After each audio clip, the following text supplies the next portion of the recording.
Welcome back to the Deep Dive.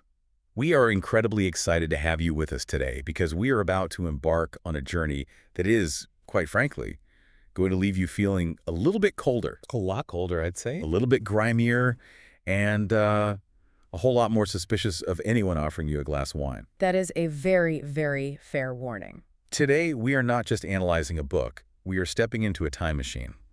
We're taking a stack of sources, articles, historical context notes, and primarily the novel The Devil's Company by David Liss.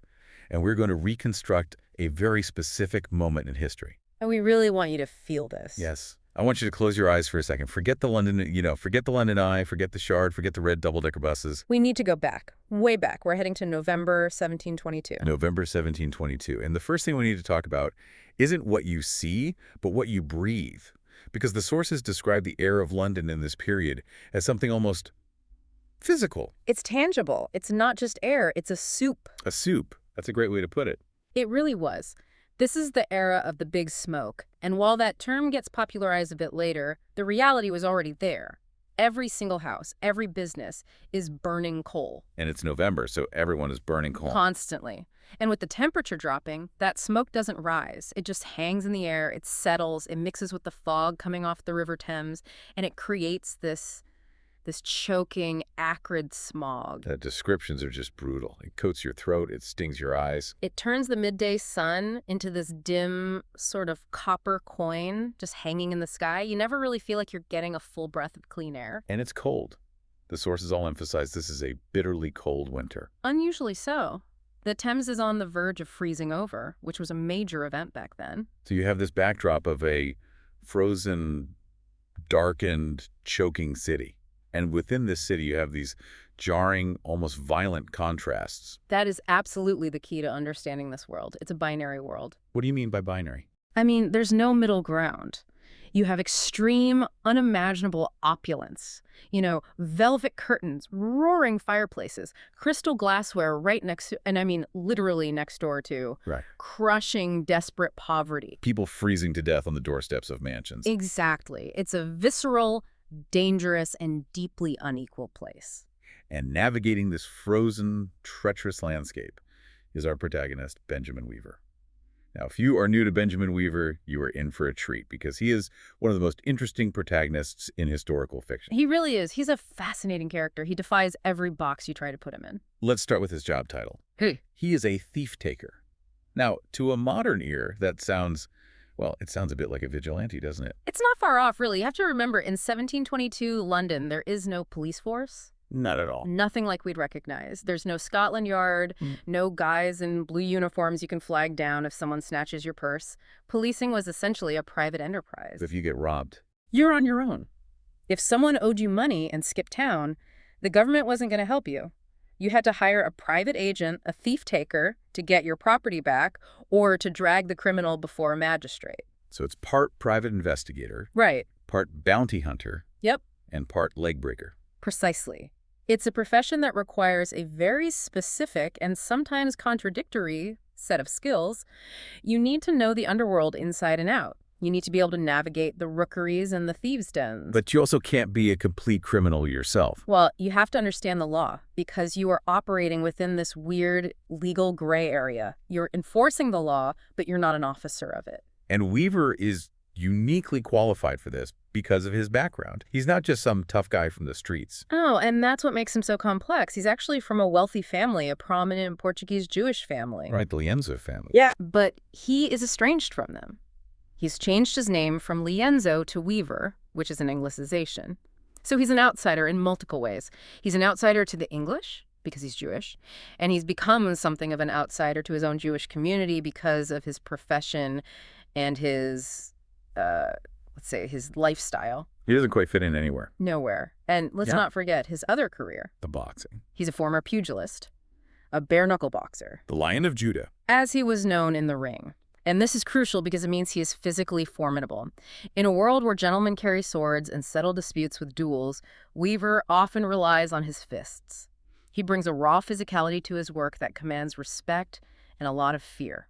But, and this is the contradiction you mentioned, he's also educated. Very. He can quote philosophy, he knows how to dress when he needs to, he can walk into a rough tavern in Wapping and be the toughest guy in the room, and then an hour later walk into a polite drawing room in St. James and pass for a gentleman. He walks between worlds. Perfectly put. And that ability is exactly what gets him into the mess we're covering today.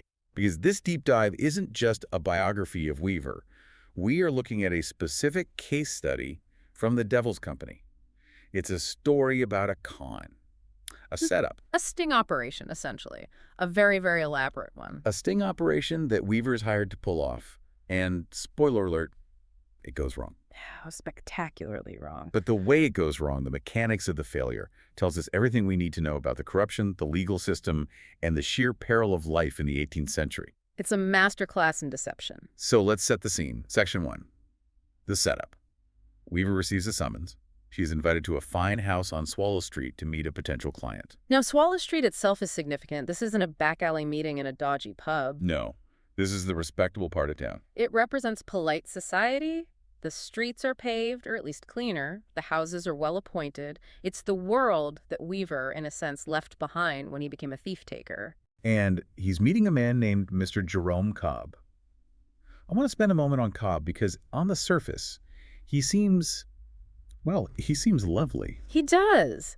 The text describes him as middle-aged, stout, and jolly. He has this beaming smile plastered on his face.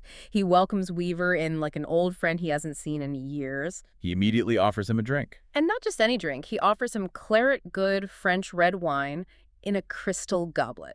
And this is where we get that detail. The one that always sticks with you. The goblet is etched with little dancing fish. The dancing fish. Yeah. It's such a sign of unnecessary wealth, isn't it? It's not just a glass, it's a piece of art. It is. It signals that this is a man who appreciates the finer things. He seems relaxed, harmless.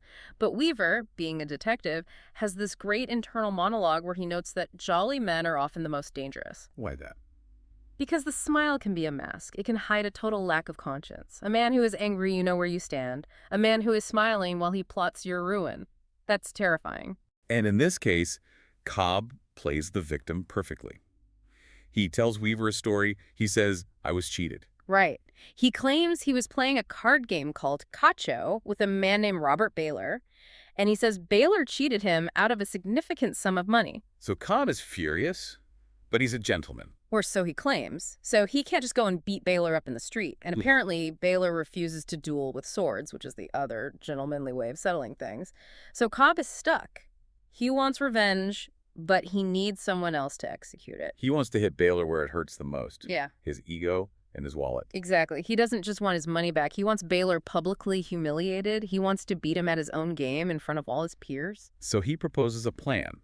And I have to say, as plans go, it's pretty theatrical. It's wonderfully elaborate. He wants Weaver to go to the coffee house where Baylor hangs out. Yeah. But he can't go as Benjamin Weaver, the famous thief-taker. Yeah. Everyone would recognize him. He has to go in disguise. And not just any disguise. Not a fake beard and glasses. Cobb has a very specific persona in mind. He wants Weaver to dress up as a foppish Scotsman. A foppish Scotsman. It sounds ridiculous, but there's a cold logic to it. Explain that logic. Why that specific combination? It's targeted psychological warfare.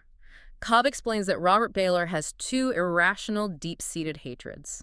First, he hates fops, men who are obsessed with fashion, who wear giant wigs and lace and douse themselves in perfume. He sees them as unmanly. Okay, so that's one prejudice. Second, he absolutely detests North Britain's Scotsmen. Which contextually makes sense for the time. This is only a few years after the Jacobite Rising of 1715. There was a lot of anti-Scottish sentiment in London among the English establishment. A huge amount. So Cobb is weaponizing Baylor's own prejudices against him. He wants Weaver to be the ultimate irritant. The goal is to walk into that coffee house and be so annoying, so loud, so perfumed, and so Scottish that Baylor completely loses his cool. And once Baylor loses his cool, the trap is sprung. Right. The plan is to provoke Baylor into a challenge, not a sword fight, which Weaver might lose, but a card game, a duel of cards. But Weaver isn't a card sharp. He's a boxer.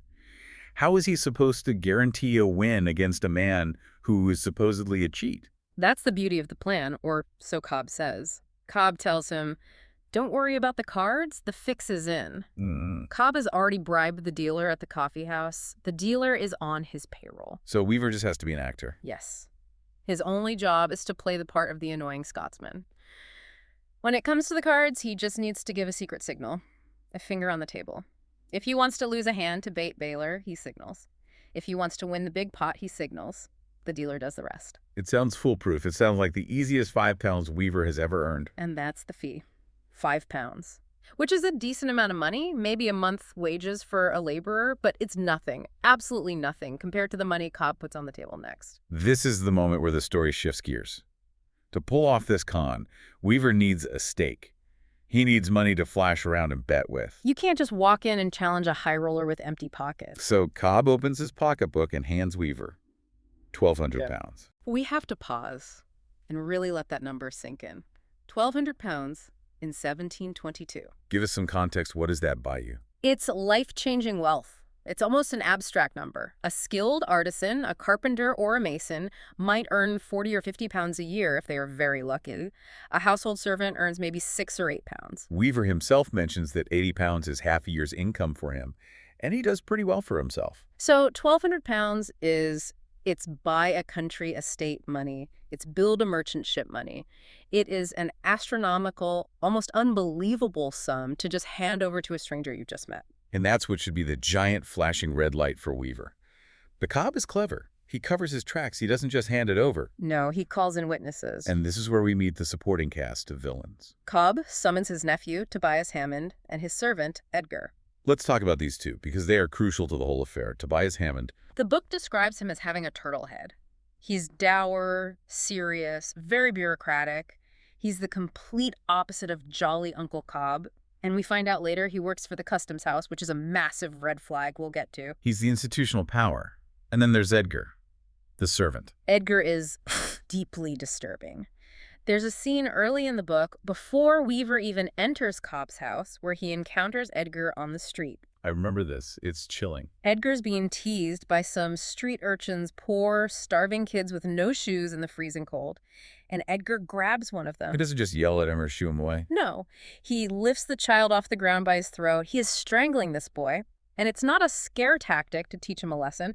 Weaver notes that Edgar is actually going to kill this kid if someone doesn't stop him. And Weaver stops him. He does. He's a thief taker, but he has a code. He draws a knife and puts it to Edgar's neck. He says something like, "I won't let the boy suffocate while I decide if you're taking me seriously."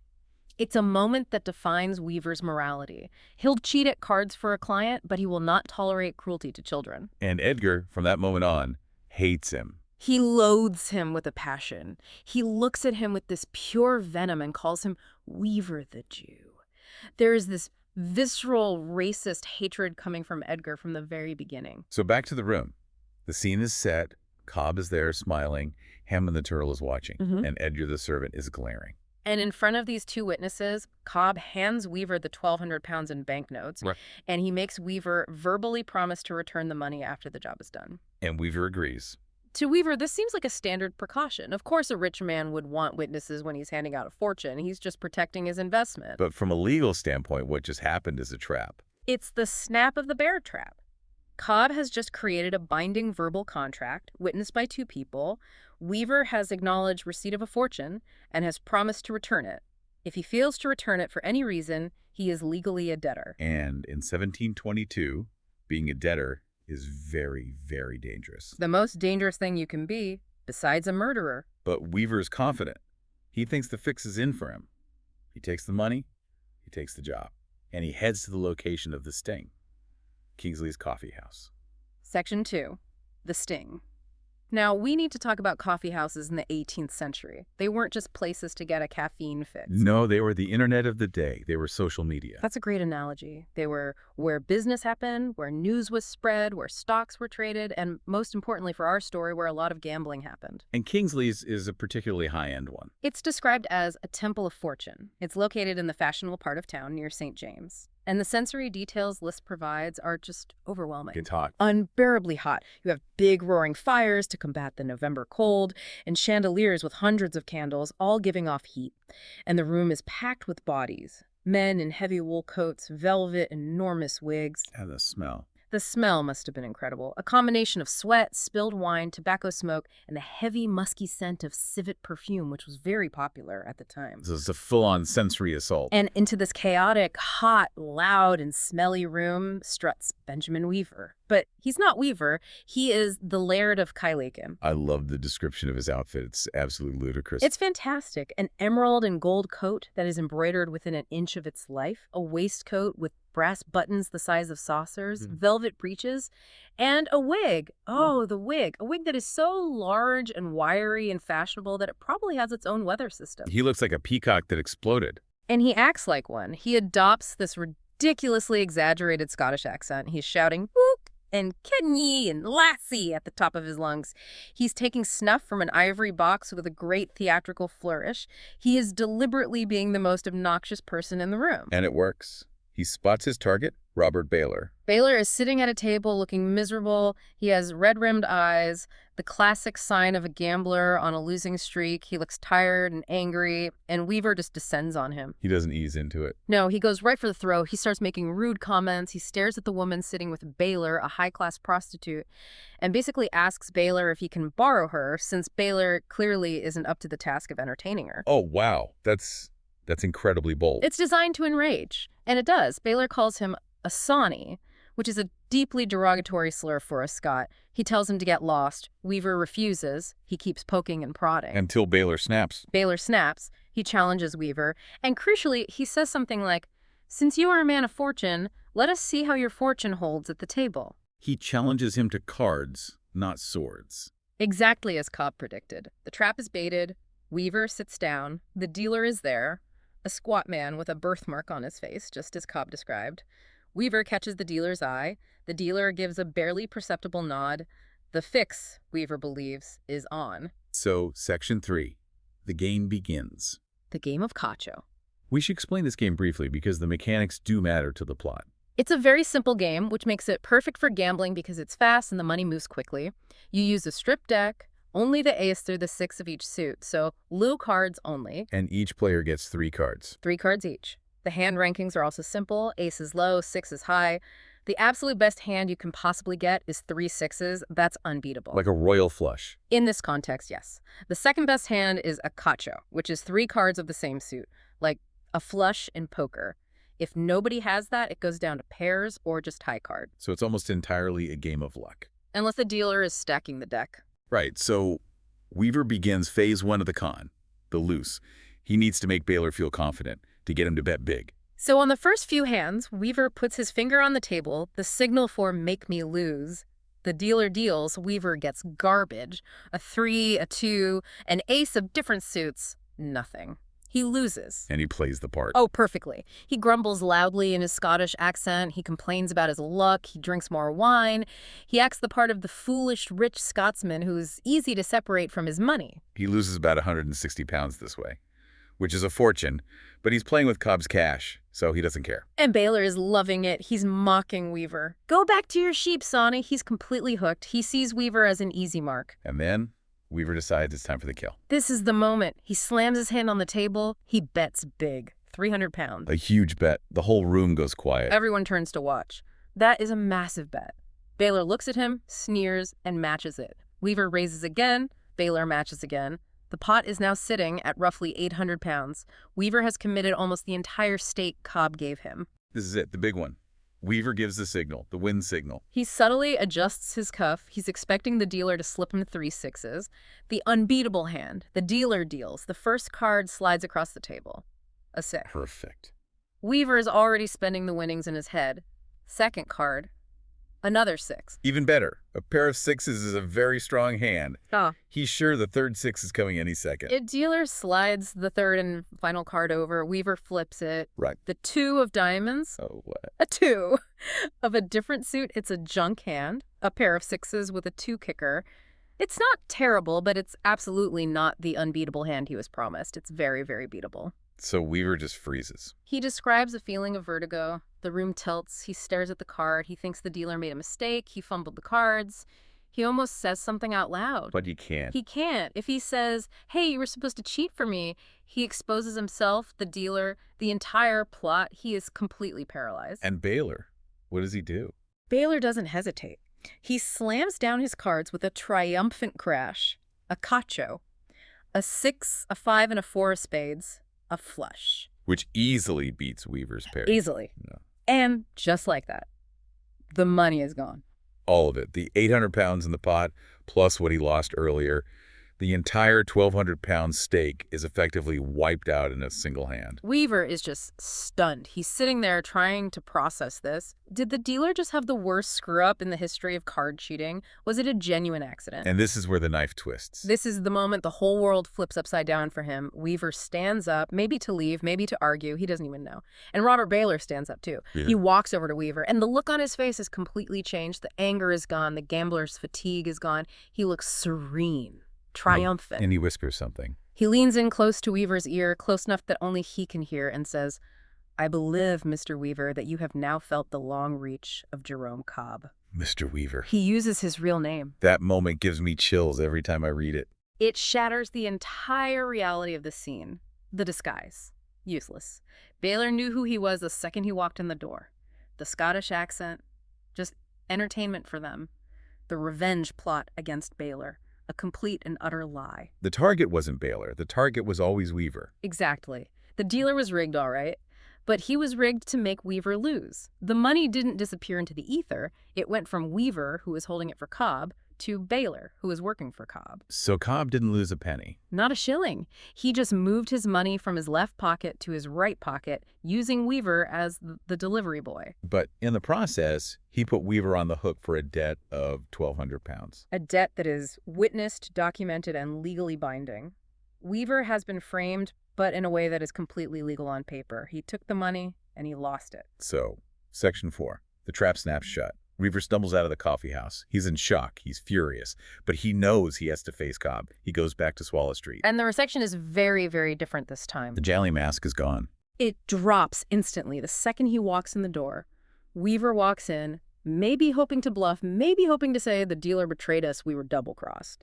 But Cobb and Hammond are just sitting there, stone-faced. They don't offer him wine. They just ask, where is my 1,200 pounds? And Weaver has to say, I don't have it. I lost it. And immediately, the threats start. Hammond, the nephew, is the one who speaks first. He says, then we shall have you arrested. We have witnesses. You are a thief. Now, we need to contextualize the threat of arrest here. In 2026, if you owe a credit card company $100,000, you file for bankruptcy. It ruins your credit, but you don't go to jail for it. In 1722, bankruptcy was not really an option for someone like Weaver. If you owed money and couldn't pay, you went to debtor's prison, places like the Fleet, or, more likely for Weaver, the infamous Newgate prison. In Newgate, that's not a white-collar detention center with a tennis court. It is a literal hellhole. We have accounts from the time. It was crowded, filthy, overrun with rats and lice. Typhus, which they called jail fever, killed inmates by the hundreds. It was a plague pit. And the cruelest part was the system itself. It was a business. You had to pay for your own upkeep. You had to pay the jailer for food, for a blanket, for a spot on the floor that wasn't covered in filth. If you had no money, you were thrown into the common side, where you essentially starved or froze to death. And once you are in, you can't work. So you can't earn money to pay the debt. So you never get out. It was effectively a death sentence for the poor. And Weaver knows this intimately. He has actually escaped from Newgate in a previous book, so he knows exactly what awaits him there. The terror he feels is visceral and real. So Cobb holds this gun to his head. Pay me or rot in Newgate, Weaver says. I can't pay. He has no way to come up with that kind of money. And that's when Cobb smiles. A real smile this time, not the jolly fake one. Yeah. Because this was the plan all along. He says, well, if you cannot pay and you do not wish to go to prison, perhaps there's a third option. The third option. Indentured servitude. Explain that term, because it sounds better than what it is. It's a nice, legal-sounding way of saying slavery. Cobb offers to let Weaver work off the debt. Weaver will become his man. He will do whatever Cobb asks, any job, legal or, more likely, illegal, until Cobb decides the debt is satisfied. Which, given the interest and the sheer size of the debt, will be never. Exactly. Cobb isn't interested in the money. He's buying a thief-taker. He is buying Weaver's fists, his brain, his connections, and his skills. He is owning a human being using the mechanisms of the law. And Weaver's reaction? Pure fury. He refuses. He storms out. But he knows he's cornered. He's just bought himself a little bit of time, but the trap is set. He needs to find a way out. He needs to understand the why. Why go to all this trouble? Why target him specifically for this bizarre enslavement scheme? To find out, he has to start investigating. This brings us to Section 5, the investigation. Weaver, reeling from this, decides to visit the only family he still really speaks to, his uncle, Miguel Lienzo. And here we see another side of London. Weaver leaves the polished streets of the West End and heads east to Wapping. To the dock. The sensory shift must be immediate. It is. The book describes it perfectly. Wapping smells of the river, which means it smells of raw sewage and dead fish. It smells of tar, rope, wet wool. It's the grimy, industrial heart of the city. And he goes to his uncle's warehouse. But something is wrong. The warehouse is silent and empty. It's described as having a pernicious emptiness. A place of commerce should be bustling. This place is dead. And his uncle, Miguel, is in a very bad way. He's sick. He has pleurisy, which is an inflammation of the lungs. He's coughing constantly. He's lost a lot of weight. He's struggling just to breathe. But the illness is being made 100 times worse by stress. Miguel tells Weaver that his business, his entire livelihood, is collapsing. Why? What happened? A shipment of wine, Portuguese wine. It was a big investment for the year, the one that was supposed to secure their finances. The ship arrived in London. The casks were unloaded. They were logged at the customs house. And then they vanished. It's disappeared from a secure government warehouse. Gone. Poof. And when Miguel went to the customs house to claim his goods, the officials told him, "We have no record of this shipment." They claimed his paperwork was forged. Oh, that is evil. It's terrifying. It's gaslighting on a governmental scale. They threatened to arrest him for fraud if he kept complaining. So what about insurance? The insurance company won't pay. Why? Because the official record says the wine was never delivered to the customs house. So as far as they're concerned, it's still lost at sea or something. Miguel is stuck. He's on the hook for the debt for the wine he bought, but he has no product to sell. He is facing total financial ruin. And suddenly, all the pieces click together for Weaver. The aha moment. The thunderclap. Weaver thinks back to the room on Swallow Street. Who was the sour-faced witness with the turtle head? Tobias Hammond. Where did Cobb say his nephew works? The customs house. Boom. The connection is made. The same people who are systematically destroying his uncle's business have just, in a completely separate plot, legally enslaved Weaver. It's not a coincidence. It cannot be a coincidence. So what's the theory? They stole the wine to ruin Miguel. And they trapped Weaver so they could use him to investigate the theft. Or use him for something else entirely. That's the mystery that drives the rest of the book. Weaver suspects they want his skills for something. Maybe they need a thief-taker to find where the wine went. Perhaps Hammond stole it but then lost it to someone else. Or perhaps they want to use Weaver to pressure Miguel into some other scheme. But the link is undeniable. This isn't just about money. It's a conspiracy that connects the high-stakes gambling of the West End coffee houses with the bureaucratic corruption of the East End port. It's a web. And Weaver is the fly. A very angry, very dangerous fly. I want to take a deeper look at the characters now, specifically through the lens of Section 6. We've touched on them, but there's so much richness here. Let's talk about Elias Gordon for a moment. Elias, Weaver's best friend. He's often the comic relief, but he's also important for showing Weaver's more human, loyal side. Elias is a Scottish surgeon, but he's kind of a mess. There's that great scene where Weaver finds him on the street, and Elias is being threatened by a very angry man named Mr. Chance. Right. And Mr. Chance is furious because Elias has been spending time with his fiancée.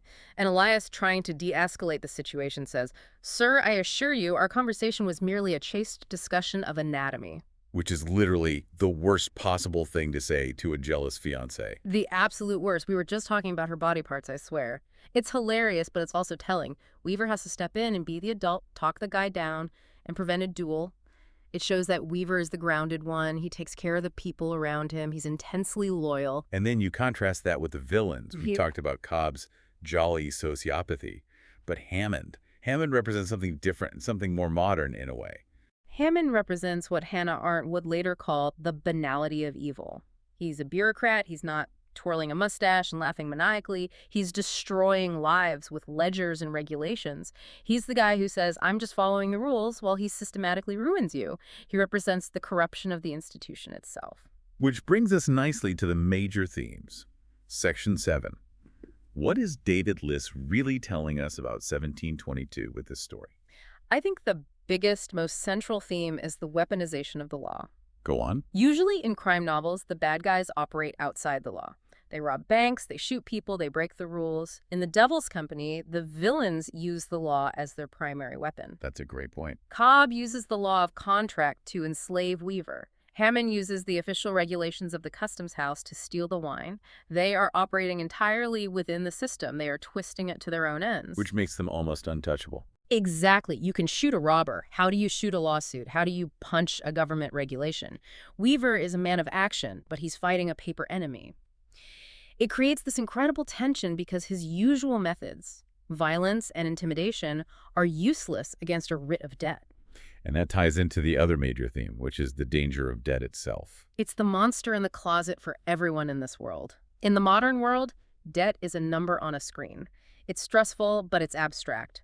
In 1722, debt was a physical threat. It was a loss of personhood. It was a form of slavery. The book really drives home how utterly terrifying it was to owe money you couldn't pay. It stripped you of your rights as a human being. And we can't ignore the theme of anti-Semitism that runs through the whole story. It permeates everything. Weaver is constantly reminded of his Jewishness.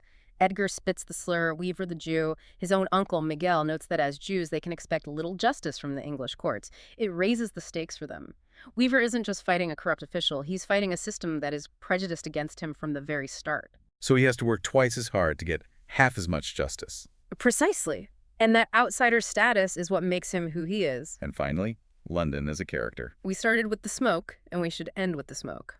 The city itself reflects the plot. It's cold, it's dark, it's murky. You can't see clearly down the street because of the smog.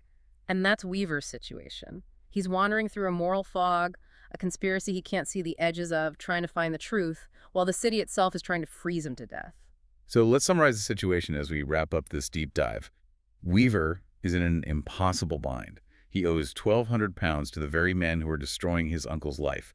He has no money, he has no legal recourse, and he has incredibly powerful enemies. And he has a choice, a terrible choice. Does he submit and become a slave to these men?